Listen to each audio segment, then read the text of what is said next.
বাউলের পক্ষে যারা এসেছিল তাদেরকে অ্যারেস্ট করে গাড়ি ধরে নিয়ে যাচ্ছে।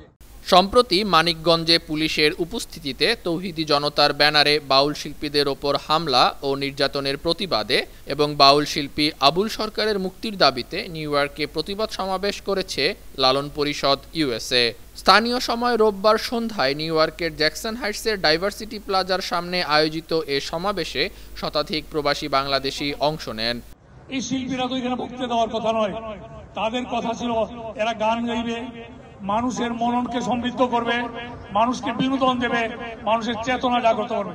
সমাবেশে বক্তারা বলেন, সাম্প্রতিক সময়ে বাউলদের ওপর যে হামলা চলছে তা দেশের মানবিক, সাংস্কৃতিক এবং অসাম্প্রদায়িক মূল্যবোধের ওপর সুস্পষ্ট আঘাত। বাউল ধারা বাংলার হাজার বছরের সংস্কৃতি ও মানবতাবাদী চেতনাকে ধারণ করে, যা মৌলবাদী গোষ্ঠীর লক্ষ্যবস্তুতে পরিণত হয়েছে। পুলিশের উপস্থিতিতে বাউল শিল্পীদের ওপর হামলা হওয়া অত্যন্ত উদ্বেগজনক।